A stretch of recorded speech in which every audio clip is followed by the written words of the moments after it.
Okyala bw'okwanjula n'embaga. Abazadde bafisanso okubalaba sibe mukyajjumanya amannya gange nze Kyarundi Semwogerere. Abaana tubateesetese bulungi,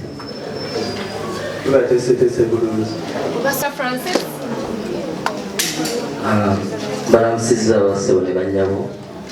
Amannya bampita Francis, nkolera lwedo. So nsanyusa nnyo okubalaba ku mukolo guno ogw'ekitiibwa. Happy New Year. Hello, kusabita ndi baba nsomesa nnyo naddala abavubuka abazze okuyiga okusala enviiri. Amannya gange nze Barbara Nakirya, nsomesa makeup. Mwebale okujja ku Sharitah School of Beauty.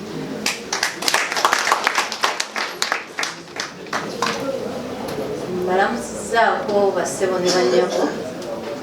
Amannya Nakakande Sumaya, nga nsomesa abaana abo retired wash and blow dry n'Akaswahili. Kati nga ku paati eyo endala ng'era nkola nga manager ku Sharitah's Bridal World.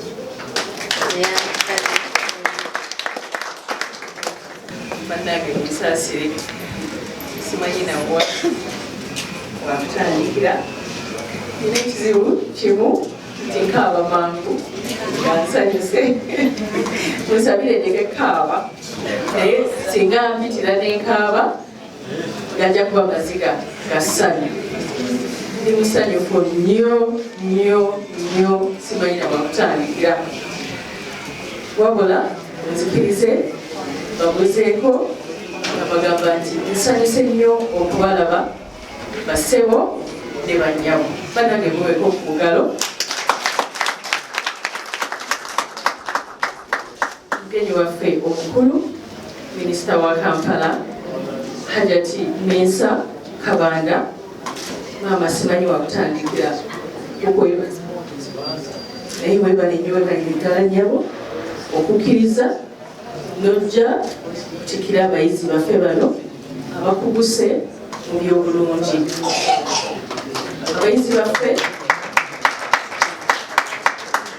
olunaku olwaleero bannange congratulations. Mukimanyi nti mbagala nnyo ate mwenna, era y'ensonga bwe tubeera nga tusoma nfunayo obudde n'enjogera n'omu ku omu atayogerangako nange nga tuli babiri ffeka bwe tuti awaliko omukono. Abazadde baffe bannange nsanyuse nnyo okubalaba nga munyumye. Wekulireko okugalo bannange olw'okuguma. Nsaba essanyu lino lye mutuwadde n'abayizi baffe nammwe Katonda yabaali bawa omwaka guno gwonna n'emyaka gyonna giddiridde. Bannange mukulu Ice-Ken saweddeko wano mukwano Honorable Guest of Honor omwami ono yenanyini essomero erya Ice-Ken School of Beauty, era nga kafulu nnyo okukola ku bakole, era naye asomesezza abayizi bangi nnyo mu byobulungi. Nga yakutte ku mutwe gw'omuntu asobola okukolamu ekintu kyonna. Nze mu yasitayiringa TV mu mutwe gw'omuntu n'entya. Nsanyuse nnyo okulaba. Nsaba otubuzeeko oddemu buto obukulira ngeyanzege omukisa ogumpeereddwa guno nsooka ogwebaza neera Mukama Katonda ansobosezza okujja wano. Sharitah webale nnyo, webalire ddala munsonyi mubannange. Okujja kwange wano omulundi ogwokubiri, Sharitah yaŋŋamba mu biseera ebyayita nti yandabirako nnyo n'agamba no nange kankole nga Ice-Ken bwakola ki bwakola, era nange bwe yajja namwaniriza.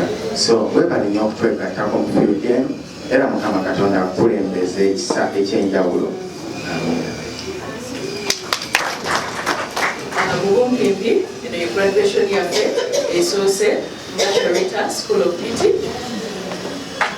Tekibadde kyangu okutuuka ku graduation eno okusookera ddala twali tulina okubeera nga te ministry ey'ebyenjigiriza naddala mu department eya industrial training etuwandiisa oba etukakasa era wetwogerera kati tulina senta namba banage ministry. Essomero lino erya Sharita School of Beauty lyatandikanga saaluuni wali eri ku Nkrumah Road Wakoma kiseera bakiyita Sal Complex era wetwatandikira ogwo omwaka gwali gwa 2015 batandika ne saaluuni. Kati saaluuni eyo okugitandika eya SHARITAH'SSHOW kyali lwakuba nti nkola programu y'abagole era nga programu eno nasooka kugikolera ku TV eya OKD nenkolayo emyaka 6 oluvannyuma nenvaayo nembasiibula bulungi nenzira ku Delta TV kwendi kati naye okufuna ekirooto ky'okukola saaluuni kyava mu kuba nti abagole bwe nabatukangako abangamba banage ate ebibyo nga binyumye nnyo kati nga kinyuma nga kinyuma mulimu naliramba kati lwaki omugola abeera buli omu nti nze nnyumye nnyo so nensalawo antekewo saaluuni ti omugole ayagala okunyuma nga nze ajje ewaffe era abagole baffe bonna abatubakubidde mbeebaza era nga omu ku bo ye mukyala Andule twamukolako ku mbaga ye mwala wa pasita bale mukyala Andule mukakotuzeeko mukyala yali omugole waffe asooka era ne tugiramu ddala omukwano nakati akyali mukwano gwange. Honorable omulamwa gwa Sharita School of Beauty okusookera ddala wakusomesa abaana naddala b'obuwala wamu n'abakyala ebyobulungi naye nga tebakoma kubeera nti bamanyi bya bulungi wabula nga babikozesa okubeerawo omulamu w'ensi eno okubeerawo mbeera ntegeeza okufuna kasente nolwekyo fe omubala gwaffe kugamba ti come learn skills to earn quick money. Abantu ebiseera ebisinga babeera bagamba banaye sente nazifuna ddi fe tubateekako ekigambo quick money olw'ensonga nti bw'ofuna omulimu guno ogw'ebyobulungi sente zijja mangu ate nga capital si mungi. Omanyi capital waffe ow'ebyenviiri kasanirizo si kyekyo nti omuntu asobola n'okuyita n'akugamba nti jangu onsaniremu wano n'akuwa omutwalo obeera onaasula enjala obeera tojja kusula njala. Era tulaba ne mu kaseera kali aka covid wadde saluuni baali bazigala naye ng'osobola okuyita ow'enviiri nagalayo olina ebiviiri byo oke kanzije bwatyo najja n'akukolerako ebiwo n'ofuna kasente era nkukakasa honorable nti abaana bali wano tebagenda kubeera baavu olw'ensonga capital si mungi ate nga skills bakola ki bazirina. Honorable abaana bano abamu simanyi mbadde nsaba abazadde abali wano ekigambo kino tulekerawo okukikozesa bwe babeera batukubira amasimu batugamba nti omwana wange njagala mubawa kubanga musiru mu kilaasi banange ekigambo ekyo sikyagala kubanga nze nina okukkiriza nti teri muntu musiru osobola kubanga ekimu tokikwasaganya bulungi naye ate ng'olina ekirala kyosobola okukwasaganya obulungi ate omulala kyatasobola kukwasaganya bulungi so buli omu alina kyasinza ku munne. Olwekyo abazadde mbasaba bwemera mutuleetera abaana si basiru olwokuba nti ebyekilaasi bigaanye ate basobola okufuna mu birala abo nno bwe mubaddenga munyoma muga tumutwala ayike ebyenviiri amalire eyo obudde paka lwanafuna omusajja amuwasa. Bannange abaana bano bakuguse era baana bagezi bakwata mangu balina empisa era tebajja kubaswaza. So nebaza Mukama Katonda nyongera okwebaza staff gyetukolagana nayo kubanga tosobola kubeera ng'otambuza ekintu kino bwomu. Nebaza bastaafu baffe banaye bastaafu baffe muyimukeeko Sumaya, Ansara, Teacher Roni, Teacher Scovia banange mwebale nnyo Francis mwebale nnyo mwebale ddala wamu ne Shafik yona ali ku kamera yakwata emikono gyaffe ate era yatematimu obulamu bwaffe n'ebifaananyi ebyenjawulo byemulaba bino byonna byetukubye Shafik yabikuba. Shafik naye webale nnyo ekifaananyi kino ekirungi kyokwata wamu ne Delta TV gyenkola. Nyongera okwebaza abazadde banange mwebale nnyo okutwesiga mwongera okutuwa abaana tujja kubayisa bulungi tubaagala tujja kubayisa bulungi ate tujja kubalaga okwagala. Betukola nabo ku kizimbe banayesanyusa nnyo okubalaba. Zuura Kajambo mwenda Kajambo betukola nabo ku kizimbe mwebale kujja bakyamaani baffe ow'ekyanja ow'okunkuluma mwebale nnyo mwebalire ddala. Betukola nabo mu bizinesi Aiskeni namwogeddeko n'abalala mwebale nnyo mwebalire ddala okubeera ng'ate bwe muteekawo trend naffe ne tugoberera. Nyongera okwebaza mama wange Kajatawa Naiga wadde taliiwo gonvugonvu ne baganda bange n'emikwano gyange ne mukwano gwange nga Joan webale kujja, Shabra webale kujja, Maayi mukyala wa keeki webale nnyo mwebalire ddala. Nyongera n'okwebaza omwami wange wadde taliiwo naye ekintu kino akirimu nnyo era akibaddemu nnyo era akyakibeeramu. Nafumbirwa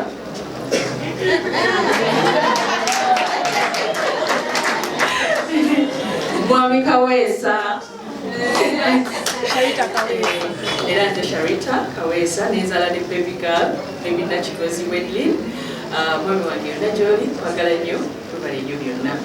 Honorable nsaba ntwala omukisa guno okwaliriza webale nnyo webalire ddala nnyabo. Nazanyo, Director for Sharita School. Abazadde baffe mwenna nsanyusa okubalaba. Staff ekola ne Sharita, abayizi baffe, abalwaire bawala baffe, mikwano gyaffe mwenna abazze wano olwaleero. Nange Sharita mukwano gwange osanga saalize. Annamawulire weebalikujja. Amanya Katibiza Kabanda nze minisita w'e Kampala naye ng'ate nnyo mu katundu kano omukulu oyammanyi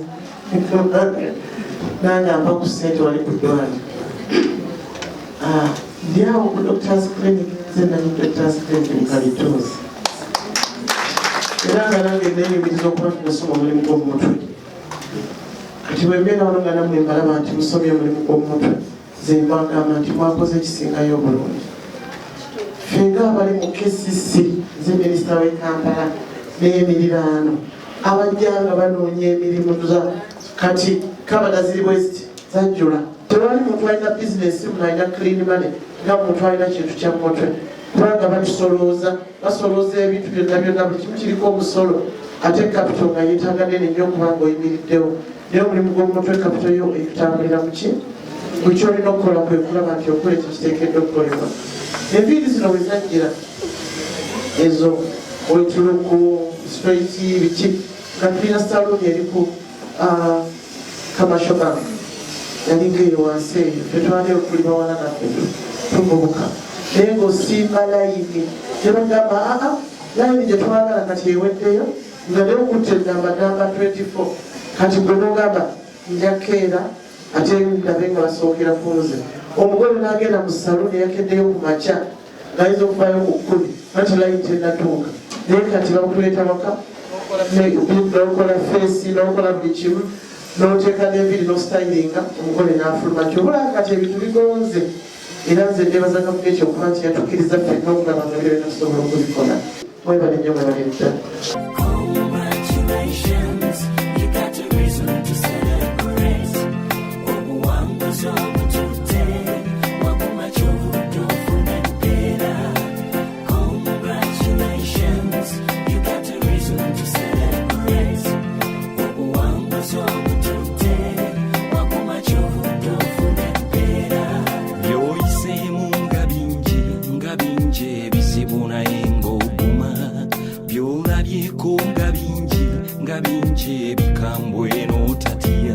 Yadda balemeddwa bangi yadde bangi nnyo gwe toli mwabo kiringa bw'olaba akalulu ne kagwa ku ggwe.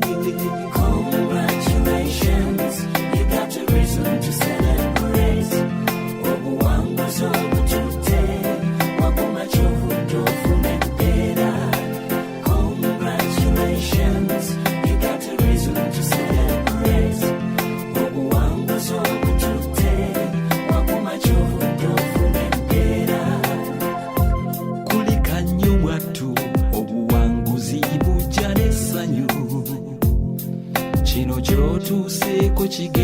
kukyusa erinnya lyo kyongera ekitiibwa ofune emikwano ensonga y'embaga lwakuba wanyiikira. Congratulations, you got a reason to celebrate. 10, 9, 8, 7, 6, 5, 4, 3.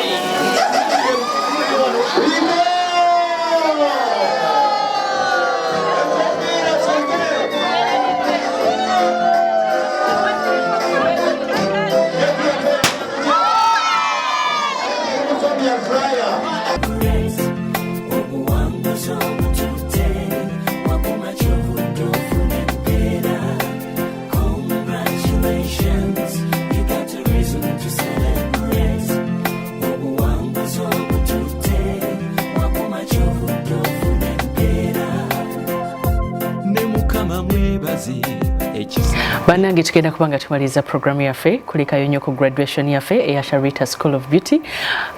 Ntwala omukisa guno okwebaza naye nga siraba kubeebaza. Njagala okutegeeza nti mu kalowoozo kaffe olunaku olwaleero mukwano omuzadde oli eyo ng'olina omwana.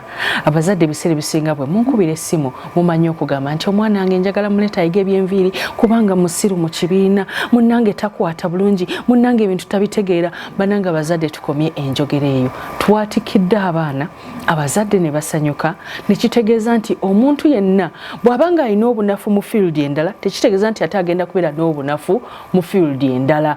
Akati bano batulaze nti bo b'amaanyi mu by'obulungi mu by'enviiri ate ng'ebyobulungi bye biriko nti omuntu kasita amanyi ekiyitibwa ebyobulungi tajja kufa bwavu.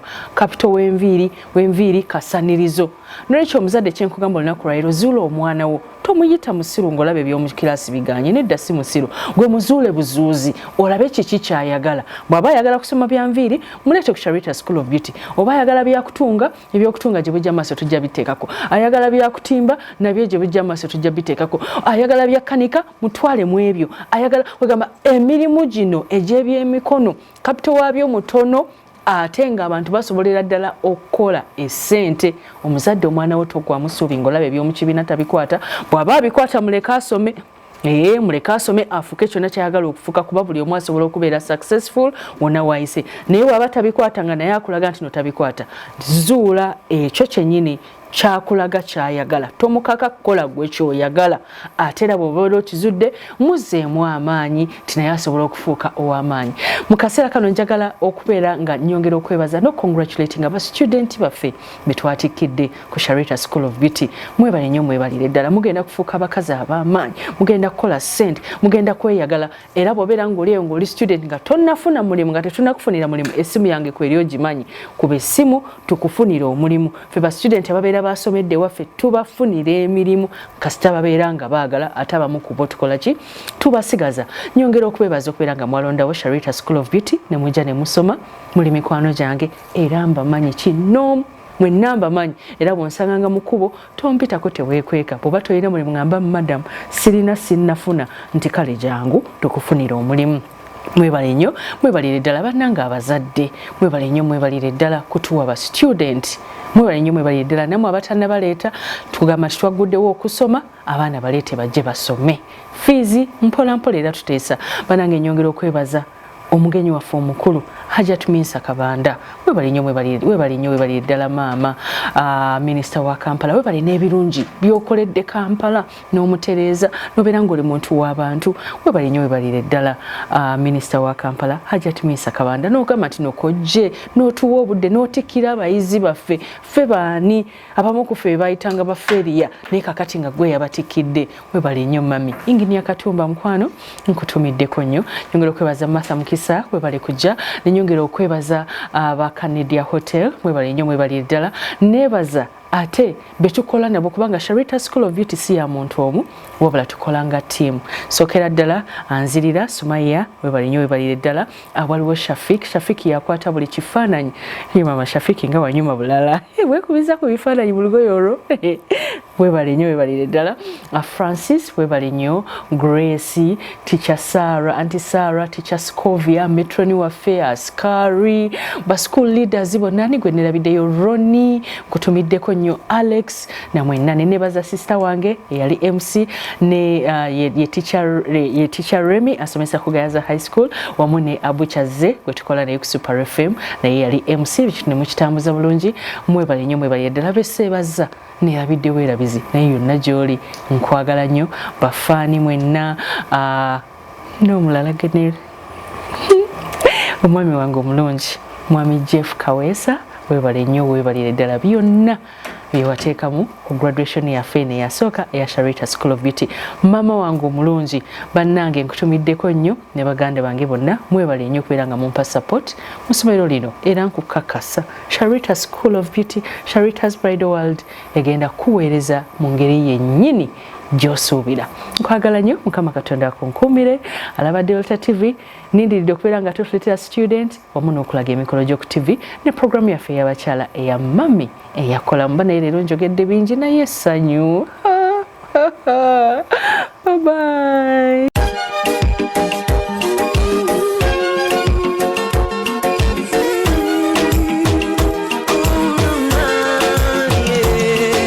Ndaira sirimba leero bino by'enjogera bya ku mwoyo omutima gwange munda ekukubira nze ne kuntujja